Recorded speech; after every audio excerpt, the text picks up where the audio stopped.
stories of Ikigai. Are you good at what you do? Do you love what you're doing? Are you serving a need? And do you feel rewarded?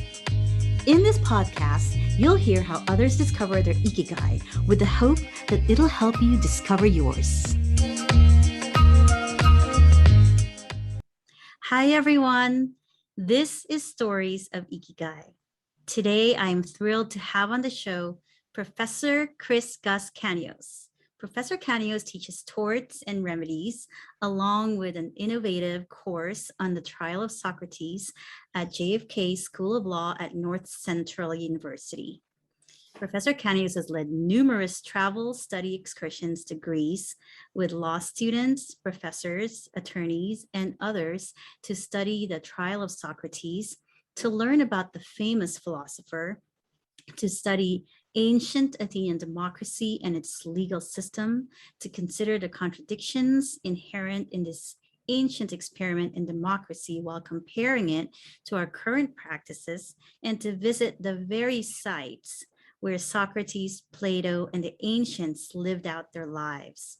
Professor Kanios obtained his bachelor's degree with honors from San Francisco State University in 1976, and his Juris Doctorate degree in 1980 from New College of California School of Law, a state-accredited law school that was dedicated to social justice and public interest law practice. After several years practicing law, he served for 10 years as Dean and Professor of Law at New College of California. He then joined the faculty at John F. Kennedy School of Law in 2003. He lives in San Francisco with his wife and daughter. Welcome to the show, Professor Kanios. It's great to be here. Great to be here. Thanks for inviting me. Thank you so much. So as a law professor, you have a huge responsibility, not only to educate your students in the subject matter, but also to engage and inspire them. I'm very fortunate to have taken not only your torts class and your Trial of Socrates class, and more recently the study travel excursion to Greece. And I know many of my colleagues who were your students who oftentimes would speak about your passion for teaching. You know, how many of us still remember the elements to battery, for example? Right. Right. So tell us about your passion for teaching and the path that led you to it. Well, I've been very fortunate. I feel very, very fortunate that I've been able to teach. I did enjoy the practice of law. There were also sides to it that were challenging, as you know, as a practicing attorney. And when I had the opportunity to teach, I realized that it seemed to suit my temperament a little bit better to be in the classroom instead of the courtroom. When I was in law school, I participated in a program called the Street Law Program, which was run out of University of San Francisco. And what it did is it placed law students in local high schools to teach basic law principles, everyday law principles to high school students who were about to go out, many of whom were not going to college, many of whom were going to be on their own, and they need to really understand some basics about family law, landlord-tenant law, consumer rights, criminal law, all that stuff. So I actually went back to my old high school in San Francisco and taught in the street law program, and I loved it. I really enjoyed it. And I enjoyed connecting with the students. I enjoyed the enthusiasm of the students, and I enjoyed sharing this information. So after I graduated, I was practicing, and New College invited me back to teach on a part-time basis. And before too long, other opportunities arose, and I had the opportunity to teach full-time. And I said, you know, I'm going to try this out. If I don't like it, if it doesn't suit me, or if I want to go back to practice, I can go back to practice. And I honestly, 35 years later, you know, I'm really towards the end of my teaching career, but I've been very, very lucky, very, very lucky to be able to work with law students to try to support them on their path and try to contribute something in that way to try to I just say support people in this very, very important path of theirs and share whatever I could for them. 35 years is a very long time. That means you have seen a lot of your students do some amazing things in the world. And that really is so rewarding where, you meet somebody as a first year student and they're dealing with the challenges of that. The study of law is new to them. They're trying to find their way. And then within 3 or 4 years, they're graduating. They're entering the profession. And then a few years later, you stay in touch with many of them and you hear about what they're doing and they're practicing law, fulfilling that dream, which is just phenomenal. I mean, I've always enjoyed the experience of working with them as first year students, being at graduation and seeing them graduate and seeing the celebration of that with them and their families, which is such a significant accomplishment. And then learning of their work and learning of how they're carrying this work into their profession and doing such good work in the community. It's really rewarding that I've had it's a small part, but I've had a small part in helping that along. So that's really rewarding. That feels great.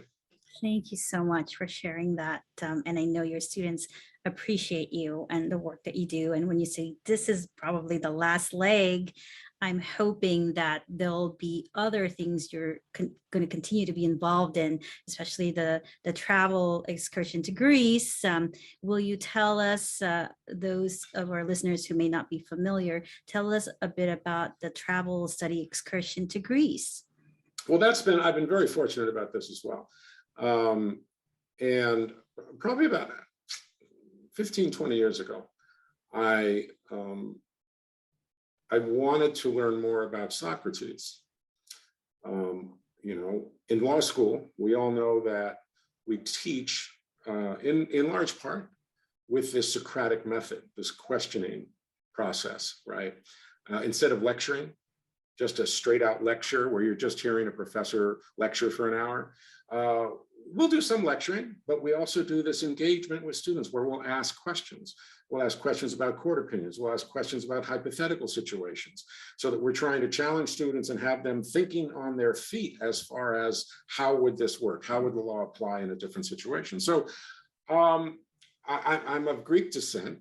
I certainly have heard of Socrates, like many people have, but I didn't know a lot about Socrates. I knew there was this famous trial. I knew he drank the hemlock. So I wanted to learn more. And I was fortunate that my law school encouraged me and allowed me to develop a course on the trial of Socrates. And this is a way of learning about Socrates. It was a way about learning about ancient Athenian democracy, as far as we know, one of the earliest efforts to have broader democratic participation. It was certainly limited. Women weren't participating politically. It was within the context of a slave economy.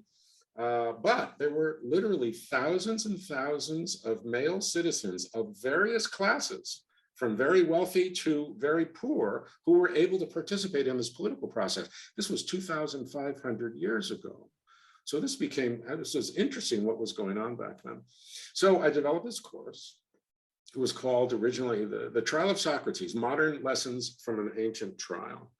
And offered it and got a great response from students who have been, the law school curriculum's rather rigid. You're studying a lot of courses that are going to appear on the bar exam. You're learning skills courses so that you could be an efficient practitioner when you practice law. And too often we don't have courses that talk about broader concepts of democracy, of justice and fairness. And so the Socrates course, I think, gave students the opportunity to have some room and some space to talk about these things. So, and for me, this was a new chapter in my academic career where I had something new to learn about and learn more about.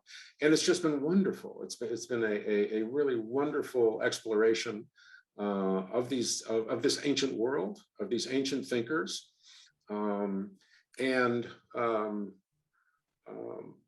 it's given me personally a lot of great satisfaction. And I think for the students who participated, I've gotten very good positive feedback that they've enjoyed the experience very much, especially when we were able to add a travel component to the trip. And so in this, the travel excursion, will you share with us some of the things that you may have done and what people have seen? I know you've taken them on, because I was part of it too, on excursions. Right. And maybe we have a treat today because you'll share with our listeners and our audience what that might be like, at least a glimpse of the Trial of Socrates trip. Yeah, no, I would love to. I would love to. What we've been able to do, and I've made this trip several times now, a number of times. We have a travel study component to the course. So the concept is that you take the course in advance, and then we travel together to Greece. Either over spring break or over the summer months, and a group of maybe 12 students join me. Sometimes I have a colleague to accompany me. And on one occasion, at least one occasion, I've done a trip with alumni, which you were able to participate on, with alumni and faculty. So that is also a nice component. Primarily, though, we're doing this for the students' experience. So they take the course so that they're familiar with the history when they land, right? We're not starting from scratch. And basically, I could show you a little bit for those who are able to see this, a little bit about where we visit and where we go with this trip. This is a picture, of course, for those who who are not just on audio, of Athens, with the famous Acropolis, the high city, Acropolis, with the Parthenon on top of it. So we land in Athens. Again, here's this close-up picture of the amazing Parthenon dedicated to the goddess Athena. We're going to study the Trial of Socrates, but we have to look at all of these famous sites and monuments in Athens. Here we are. This was your group, actually, Mika. Right. Alumni and yeah, sitting faculty. in front, standing in front of the Parthenon here in Athens. Our two main protagonists for our study are Socrates and Plato, because many people don't understand that Plato was really a student in regards. Socrates never considered himself a teacher, but Plato admired Socrates. Socrates was about 70 years old at the time of the trial.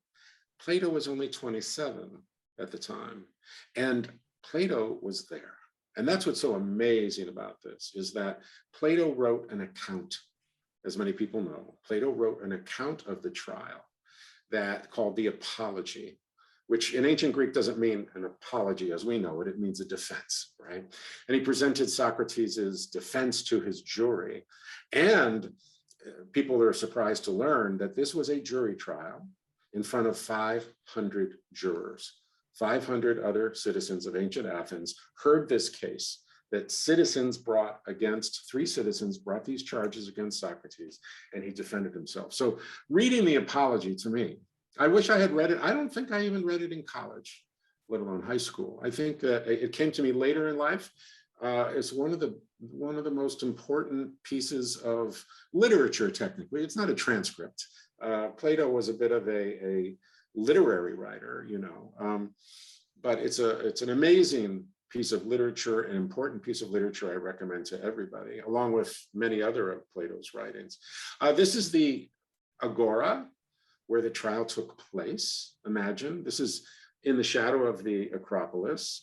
The Temple of Hephaestus is one of the best preserved ancient temples. But here, where you only see rubble, this is where all of the civic buildings were. This is where courts were. This is where the marketplace was. This was teeming with hundreds, if not thousands of people on a daily basis. And trials would be taking place there at ancient Athens. We're looking at 2,500 years ago. 399 BC is when the trial took place. There were many, many court trials going on. It was a very litigious society.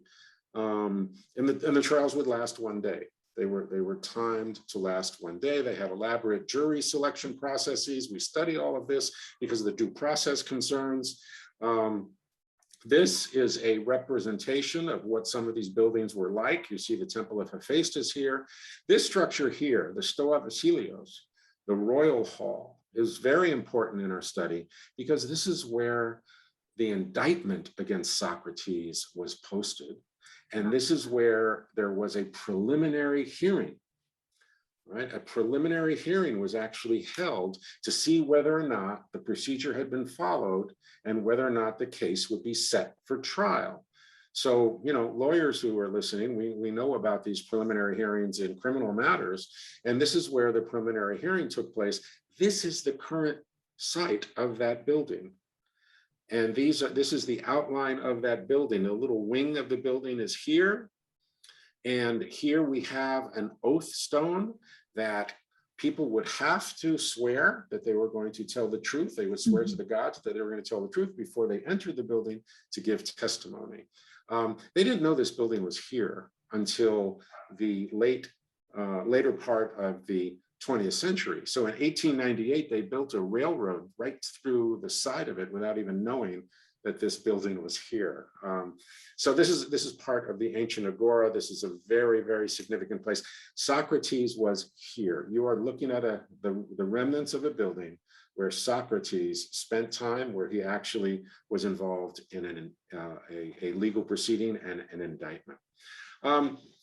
We go here to Pnyx Hill, where the assembly, the ecclesia, met every 9 days. And the assembly was those citizens of Athens who would vote, and they voted on everything. They voted on, you know, the price of olive oil. They voted on whether they would go to war. And I always remember to tell folks that this was direct democracy. There was no representational democracy like Rome would have. This was direct democracy. Everybody had a vote. And if they voted to go to war, which unfortunately they did often, too often, ancient Athens became a very imperialistic city, and to its downfall. But when they voted to go to war, that meant you went to war. If we were citizens of ancient Athens and we came here to Pnyx Hill and we said, are we going to go fight the Persians? And we raised our hands, that meant we were going. It didn't mean we were sending somebody else's children to go. The voters would go. That's right. That meant, so I think that's a powerful thing. You better be pretty convinced that you should go to war if you yourself are going to go. And in fact, Socrates himself fought against the Spartans during the famous Peloponnesian War on 3 different battles. He was a foot soldier with armor. There were cavalry who had horses, foot soldiers with armor, and then foot soldiers who just had knives and swords. And he had armor. He was in hand-to-hand combat 3 separate times. So the elites, so-called elites of society, did not get exempt from military service. And that was kind of a very interesting thing.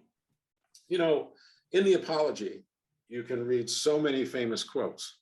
You know, philosophy departments, classics departments around the world study these texts, study these writings of Plato's. And of course, this is one of the most famous ones. It has roots elsewhere as well. These principles, these ideas, it's not inherently Greek, right? There are Egyptian, Chinese philosophers and thinkers who had similar thoughts, but because Plato wrote these down, right, in this context, they've come to us rather strongly. But this is an amazing quote.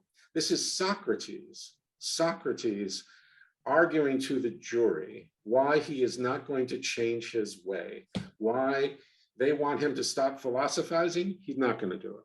He says, and if I say again that the greatest good of man is daily to converse about virtue and all that concerning which you hear me examining myself and others, and that the life which is unexamined is not worth living, that you are still less likely to believe me.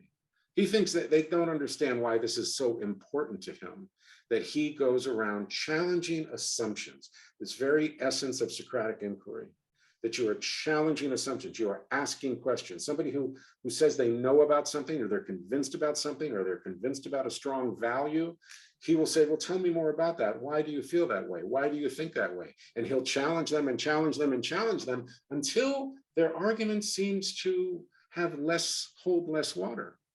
And it's not that Socrates is telling them what the truth is. He's challenging anyone who claims to know the truth.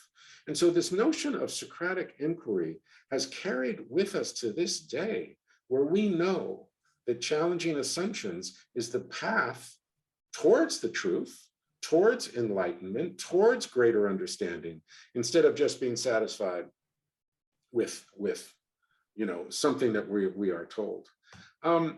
I think one of the powerful messages of Socrates that certainly has resonated with me is when he talks about caring for your soul.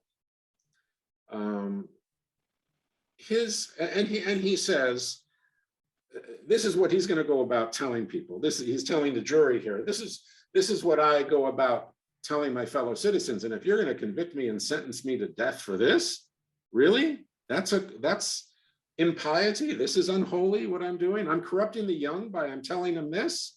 And this is what he says. This is what he would say.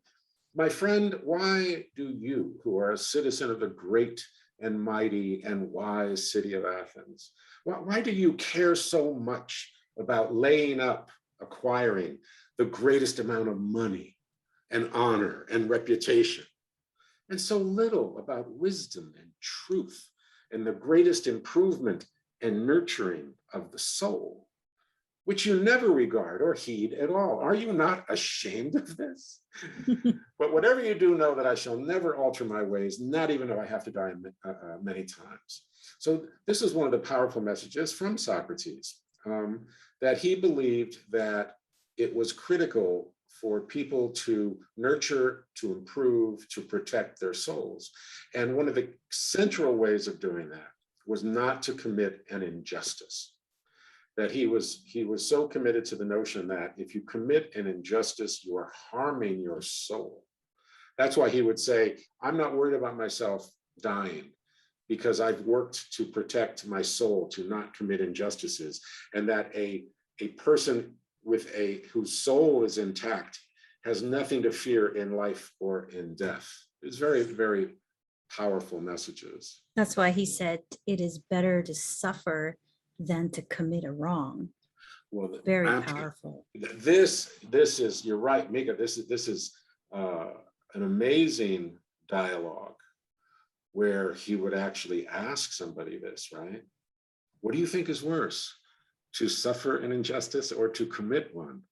And you and I could have this discussion, like, geez, I'm not sure. I don't want to, I could die suffering an injustice, right? Or be harmed. And we see this every day. This is terrible. This is, right? But for Socrates, that was an easy question, right? Because if he was to commit an injustice, he would be harming his soul. So we actually, in a law school class, get to talk about these things. And we try to connect with it, actually, to the practice of law. Because lawyers, legal professionals, are in a lot of challenging situations. They're often to serve as rigorous, zealous advocates for their clients. And, lawyers are involved in a lot of rhetoric as far as trying to make arguments to win favor, right? To win a case. And so what do? You emphasize the positive points, you de-emphasize the negative points. Some issues you try to avoid entirely. And Socrates would have none of that. Socrates thought that was not a path towards truth and justice. That was trying to gain favor with somebody. He didn't have anybody represent him. They did not have lawyers at the time in ancient Athens. They didn't even really have judges. These were archons. These were like procedural magistrates to make sure the procedure was being followed, but they did not call shots. They did not make decisions, serious decisions about the case. But they didn't have lawyers, and what they did start to have were people that they referred to as sophists, right? From the Greek word for wisdom, right? Like philosophy, right? Philosophia, on and on and on. And these were teachers. very educated, highly educated. These were teachers, and they could come and for a fee, they could draft a jury argument for you. Hey, this will be a great argument. Make this argument, rehearse this speech, make this speech in front of the jury, and you're bound to win one way or another. And Plato has a great dialogue. It's not in the Apology. It's in, I forget which dialogue it's in. Was it Before the Gorgeous? trial. Maybe not Gorgeous. I think so. Gorgeous. I'm not sure. Where a friend comes to him and it says, Socrates, aren't you going to prepare for your trial? I mean, what are you going to do? Aren't you going to prepare for your trial, right? Prepare your testimony, like lawyers would do, right? Let's go over your testimony. That's what lawyers do all the time. Right. And Socrates says, what do you mean? I've been preparing my whole life. Right. I don't need to prepare. I'm just going to, and his friend says, oh, but Socrates, we know that based on what people say in court, innocent people get convicted and guilty people get off and all kinds of things happen. Don't you need to prepare? And Socrates won't have any of it. He said, I'm just going to go in there. And so he's not relying on anybody else. He's speaking from his own heart and his own mind. He can be very arrogant. He could be, there's an irony in much of what he talks about. His arrogance, because he feels he's just been doing a service for Athens and he should be rewarded. This is ridiculous that people are actually trying him for this. And it actually alienated, it's believed that it did alienate a certain section of the jury at the time. In any event, it is one of the issues we talk about as far as the ethical challenges of our legal system and our adversarial system, where we are representing the interests of a party, right, which sometimes put us in difficult situations depending upon the arguments we have to make or what we actually believe. I mean, I tell students there's going to be a time you feel you're on the wrong side of a case. It just happens. You know, you may not believe in the cause, you may not, or you may find out certain things about your client that you're not happy to hear, and you have to navigate that. And so we can talk about those types of things. But I could go on for a long time about Socrates and the trial. You know, it's worth noting that Socrates has had such influence over 2,500 years, so that I was really moved when another, probably the most, in my opinion, the most important piece of writing in American history, certainly in modern American history, is the letter from a Birmingham jail by Martin Luther King Jr. Oh, And it's just stunning. And I can't believe this was not required reading in high school for every high school kid in America, let alone around the world. And here he is in prison, and he's getting pressure from local clergy that he's pushing too hard. Oh, you know, all these demonstrations and these marches and breaking the law by not getting a permit because they're not going to issue one to him anyway. They would never issue a permit to him. Trumped up charges about perjury, all this stuff. They're going after him, and they're like, you shouldn't be so strident. And he writes this amazing piece where he responds, and where he explains why. And I want to get to this. Actually, I think it's worth getting to if I can. Oh, there it is. For Martin Luther King, yes. This is a quote. This is a quote from now. Here, I'll preface it with this. So in the Apology, Socrates says, in his role, he believes his role has been to help society, pushing society in the right direction. He says, I am that gadfly, this like a horsefly, this irritating horsefly, which God has given to the state. And all day long and in all places am always fastening upon you, arousing and persuading and reproaching you. And as you will not easily find another like me, I would advise you to spare me, because he's facing the death penalty. He's facing a death sentence for, they claim he acted impiously. which is basically acting in an unholy way. You don't want to get the gods in ancient Athens upset, because it's not a matter of them being disappointed with you. They could hurt the entire population. So this was a very serious charge. But he characterized himself as a gadfly.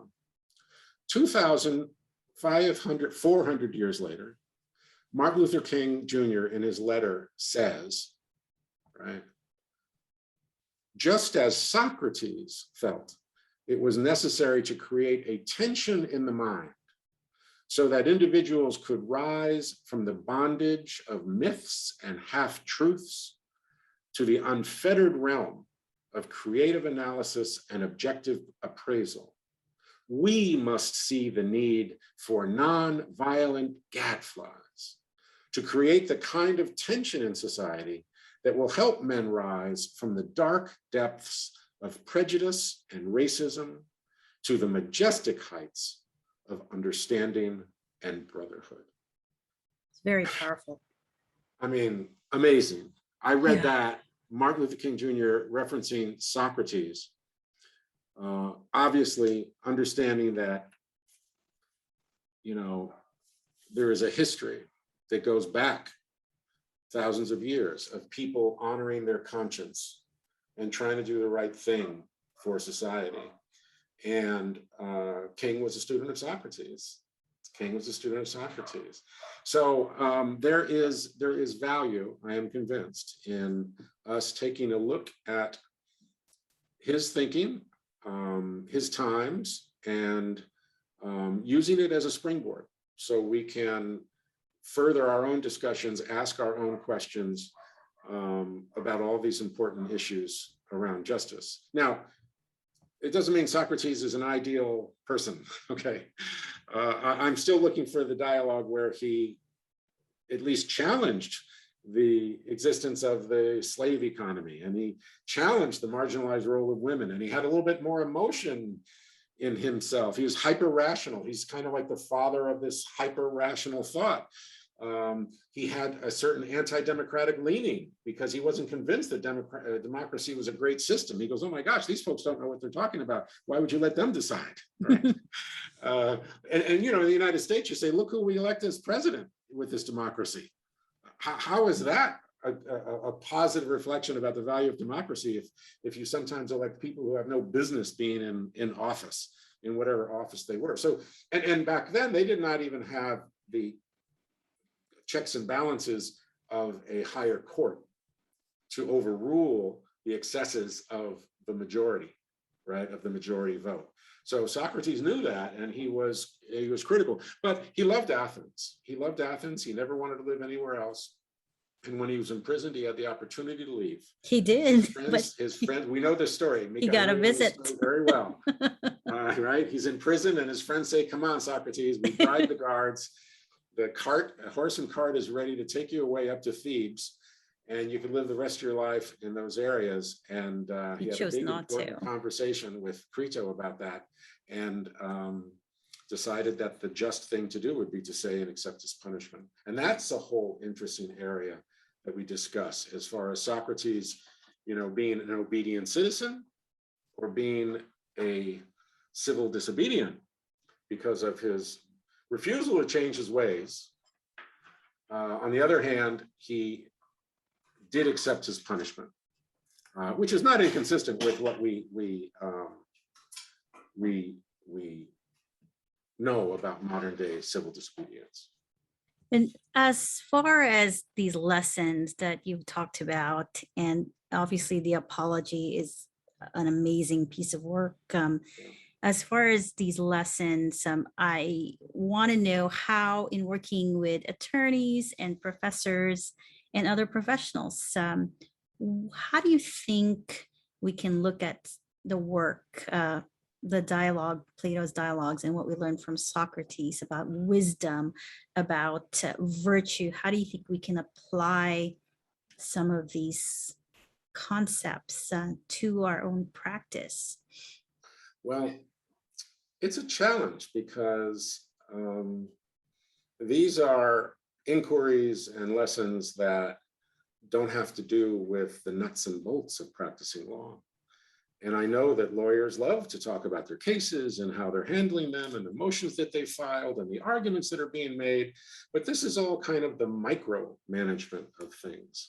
Instead of stepping back and looking at, is justice being served in the manner in which the legal system adjudicates these cases? And if not, and I think we know that the answer is it does not, in too many instances, it does not serve justice.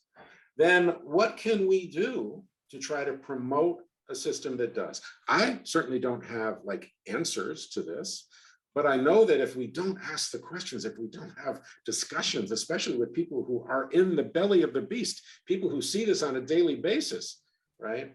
Who too often don't step back, right? Who know it in their hearts, they know, but they don't step back because they're too busy. And they got another case to deal and another appearance to participate in, right?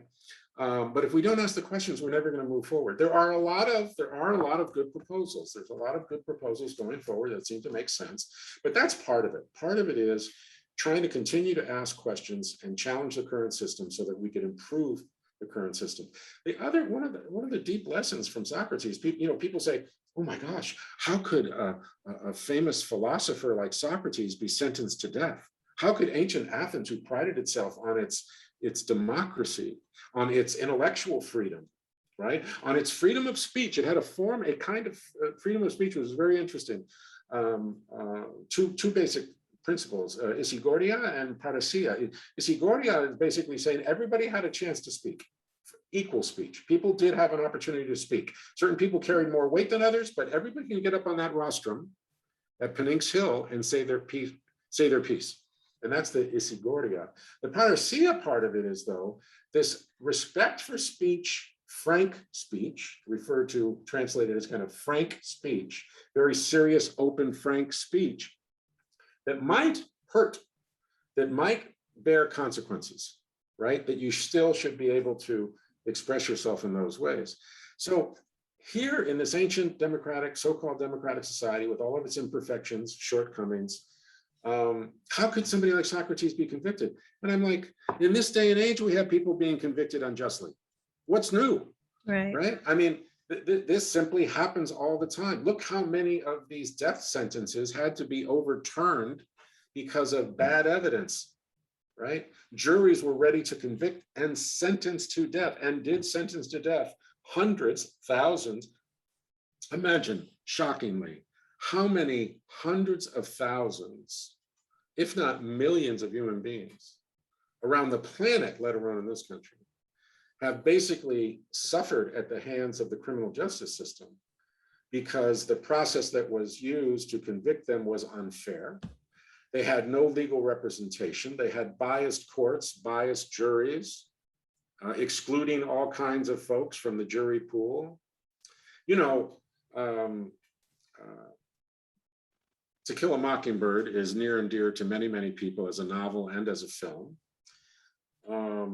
And people, Gregory Peck in this role as Atticus Finch does a great job representing his client, Tom Robinson, who's unjustly accused of rape, right? And he does this amazing job, and the jury comes back and convicts Tom Robinson anyway. He had a great lawyer, great legal arguments, and he still got convicted. People got all surprised and shocked. Why are you shocked? I mean, why are you shocked? These things happen. These things have happened, right? And they happened to Socrates. Socrates was the victim of an unjust verdict and an unjust prosecution. And public opinion had a lot to do with it, to bias the jury against him. Actually, in an interesting way, based on a play that Aristophanes himself wrote called The Clouds, and some other plays, but in particular The Clouds, which really painted Socrates in a very negative light to the popular opinion. And these jurors came from the masses. There's so many aspects to this. There's so many aspects to this. We also even talk about, by the way, the death penalty, because that's what Socrates was subject to. It was death penalty, which he accepted. Right. And he talked about those when you were talking about the sophists, right? The hired as we would call them now, the attorneys, right? He oftentimes in one of the Plato's dialogues talked about how he was almost convinced because of the way they articulated their thoughts and their legal arguments, that they were so impressive, but none of them spoke the truth. And we see that in everyday practice where you're assigned a case or someone's assigned a case and they're advocating fiercely, but maybe they're not really focusing on the truth and the focus is on winning. That's right. And I don't think Socrates would be very impressed, no matter how great the attorney is. Socrates would be offended. Absolutely. By these efforts. He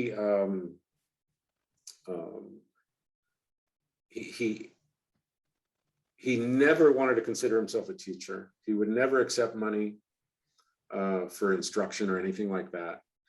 And he considered those sophists flatterers. Right. That they were just coming up with arguments to flatter a jury into thinking for their favor, right? In their favor. And so he actually found that offensive. And that's a struggle. That's a struggle. We can pride ourselves on our rhetorical ability to make good persuasive arguments. And when you truly feel that you are doing that in the service of justice and truth, that's a very powerful, important skill to be able to bring for somebody who may not be able to do that themselves, right? I mean, this is the positive side of having legal representation, where somebody who's not, for a variety of reasons, well equipped to argue on their own behalf, right? They have somebody who can do that. On the other hand, what you're talking about are the powerful forces who might be able to employ somebody like that to make these somewhat fanciful but persuasive arguments that would be very unfair, could be very unfair to the other side.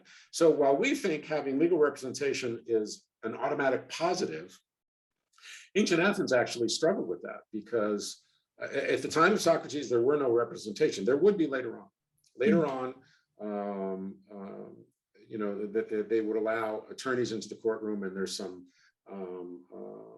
dialogues of such representation, which is fascinating.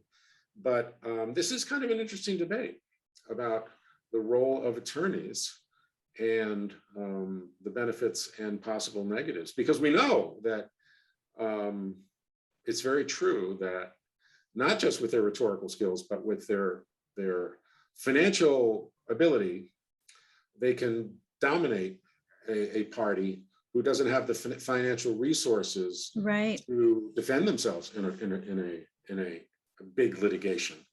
And that becomes an issue, an unfairness, so that you have large interests.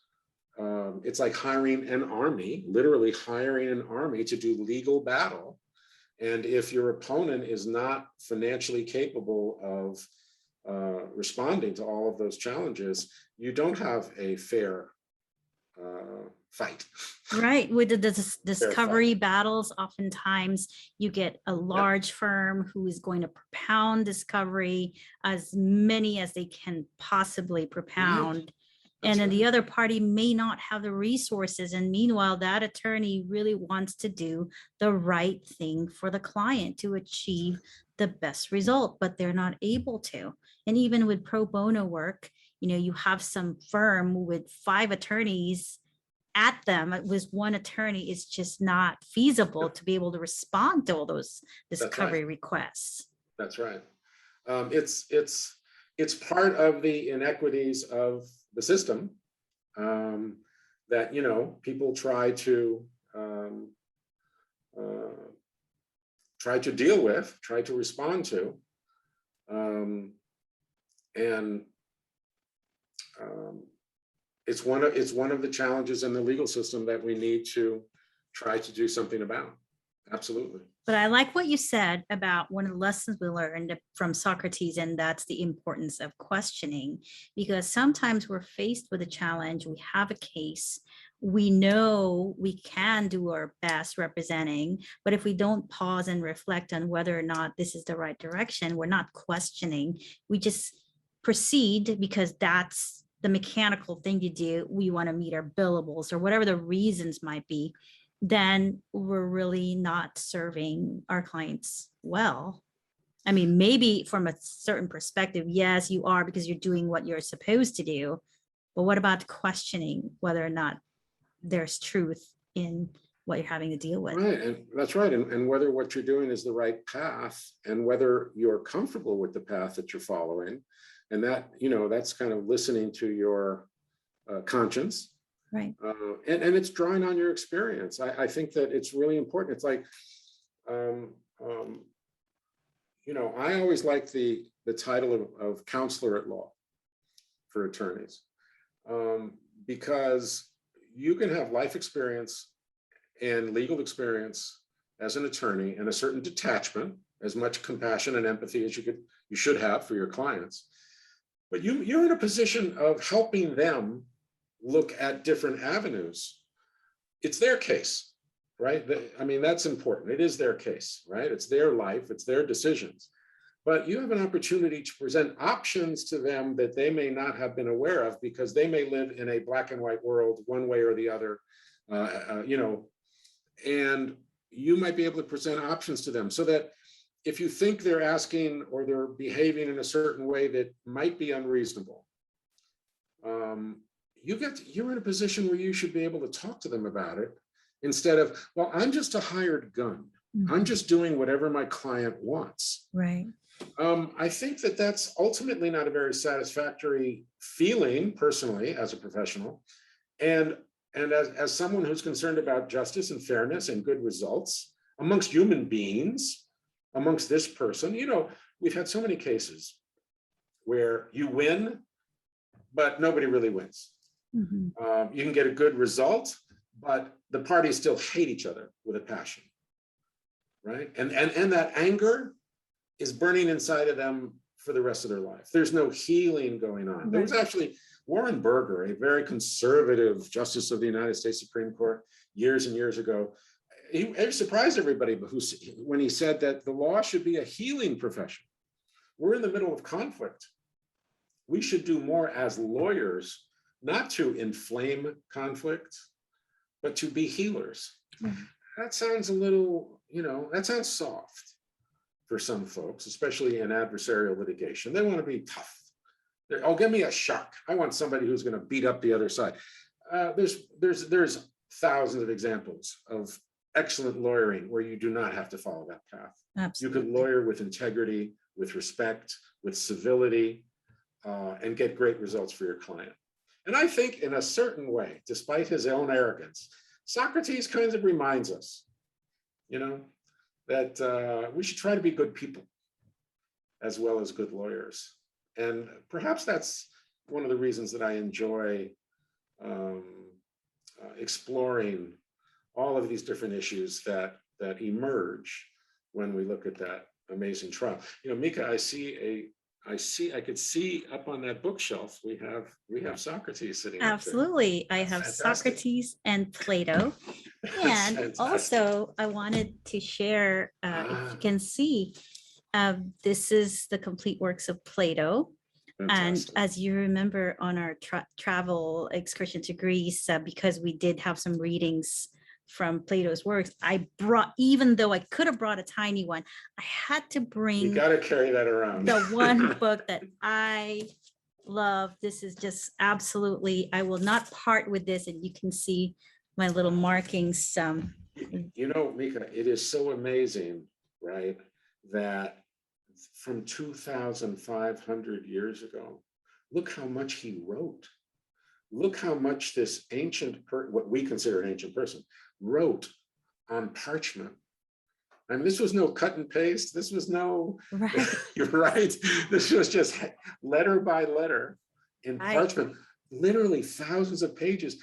The fact that it survived, this is what's amazing to me as well. These texts survived 2,500 years. And what's sad are the thousands and thousands of pages that have not survived. Right. From a variety of cultures, a variety of civilizations around the world. But, Aeschylus, I believe, the great poet, the great playwright, I think, and I'm going to stand corrected here. It's either one of the greats. It's either Aeschylus or Euripides or Sophocles.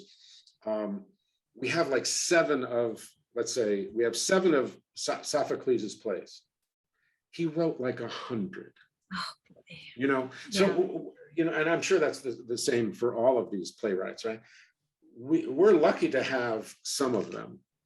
With Plato, it's amazing because we have so many. I mean, I don't know enough to know how many may be missing, but look how many there are. Right. We're lucky that we can read through them still. That's right. And they're translated in so many languages so that the whole world can benefit from reading these dialogues. And it's not just in the so-called Western world. That all over the world, look, you have at this period of time, within several hundred years of each other, you have, the Buddha, Confucius, Socrates. Something was going on in the ancient world at this time that was empowering people in a certain way to be more public about thinking for themselves, about using your own powers of reason, right, and questioning to come out, instead of just relying on what we might call divine command. Well, whatever the gods say, that's what we got to do. And we can't even think twice about challenging that, right?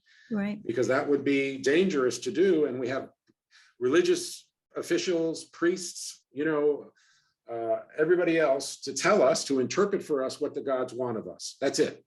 And here, Socrates and these other thinkers are saying, well, we know we have a good idea about what's right, and developing a moral philosophy, right? These early beginnings of at least voicing. Of course, these were in people's minds forever, right? What's the right thing here? But to voice publicly this moral philosophy. And, one of the impiety charges against Socrates may have come from his questioning that is shown in the Euthyphro, one of the dialogues of Plato, which is really worthwhile, where he asks this question of somebody who claims to know a lot about impiety. He says, oh, so you know all about impiety, you know about all holiness, you know about what the gods think. So let me ask you something, he says, is something holy, is something pious, is something holy because the gods say it is? Or are the gods merely recognizing something that is holy? Well, it's a great question, but it's also a dangerous one, because, and of course, the Euthyphro says, well, it's because the gods say so.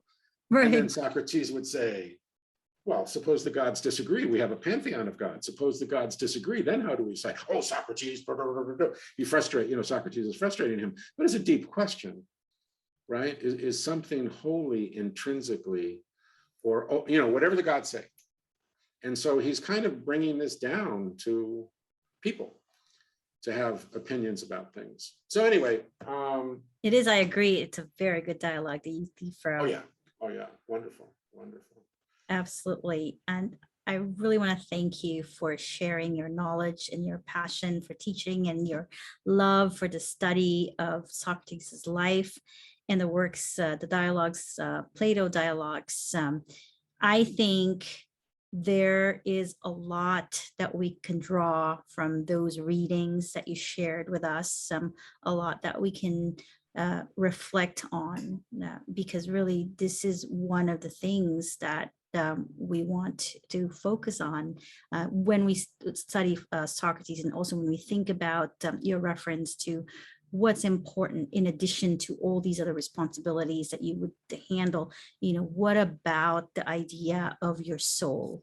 What's important? How do you nourish your soul? And it's really amazing to speak with somebody who just has this genuine interest and passion, and not just with the history of Greece, of course, but the specific works that you're continuing to share, with your students, and you share with our listeners and our audience.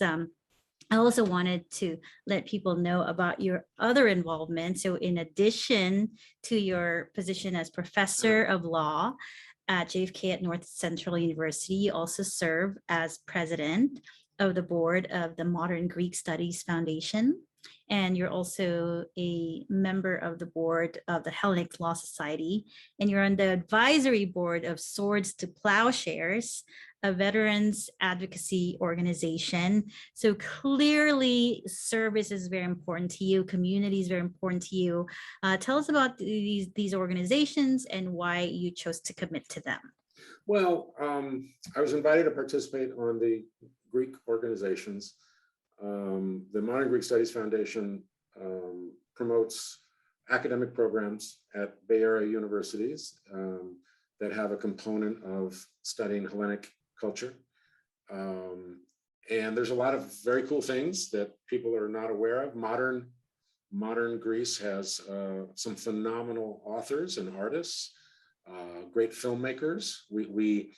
We sponsor the San Francisco Greek Film Festival, where we actually screen films from Greece. It's a small country of only 10, 11 million people, but they have a vibrant film industry. And so we like to promote that and share these, what people would experience as foreign films, growing up with foreign films. But so I do that. The Hellenic Law Society are just, lawyers, Greek American lawyers primarily, who we put on MCLE events. We give an Athenian award in honoring people who have performed great public service. In the past few years, we gave an award to Jeff Adachi prior to his passing, which we're very, very grateful that we were able to do that because of his dedication to public service, right? And we have a variety of political views on our board, but everybody recognized when somebody was strongly dedicated to public service like Jeff was. And so we were happy to give him that award. And then we gave another Athenian award to Justice Martin Jenkins prior to his appointment on the Supreme Court of California, just to honor his 30 plus years of service on the federal and state benches. So that's the Hellenic Law Society stuff. I'd have to say, Swords to Plowshares, especially with Veterans Day coming up in November, this is a wonderful organization. I'm not a veteran myself, but I've tried to be supportive of those groups helping veterans who have returned from combat and who have struggled getting back on their feet. And Swords to Plowshares specializes in supporting homeless vets. They offer a whole wide range of services. They have a legal component to try to make sure that vets can get their benefits that they are entitled to and they totally deserve from the Veterans Administration, which had a history, unfortunately, of denying benefits, claiming that a lot of what these vets were going through was not service related. So they have a legal component. And I would try to funnel law students who wanted to be clerk in offices and work on cases. I'd funnel them over to their legal component. They also have social services for substance abuse, PTSD concerns, also some employment counseling, a variety of things. Swords to Plowshares is a phenomenal grassroots organization with totally respected by the veterans community. It's not a flag waving, patriotic, uniform wearing organization. It's a, down on the street helping fellow vets. It's vets helping vets. And it's a really great program. So I'm happy to support them in whatever way I can, and would encourage any listeners to go to Swords to Plowshares based on the famous biblical passage, and check them out. And so we can include, and we can include links to the organization's websites. If our listeners or viewers would like to learn more about those organizations, we can certainly do that. That'd be great. Thank you. And Mika, it's really a pleasure being with you. I've respected you so much for your path in the legal profession and the community service that you engage in. And I'm amazed at all the different things that you do and that you participate and that you support in. And it's just, was just great to come across a law student who knew more than me I don't know about that. About Socrates and Plato, and had great passion for that stuff. And it's been wonderful maintaining a nice professional contact with you, having you do the excursion with us, and doing things like this, which is just totally impressive. So it's been an honor having you on the show, and I'm looking forward to more dialogues, as I know some of our attorneys. Yes, we need salons. We need salons and symposia and things like that to share thoughts. That would be wonderful. And the film festival, I really enjoyed it. I would like to go again. You'll keep us informed. Thank you so much. I will see you soon. Okay, thank you very much. Thank you. Bye-bye. Bye-bye. Thank you for listening. Stories of Ikigai is brought to you by MS Domingo Law Group.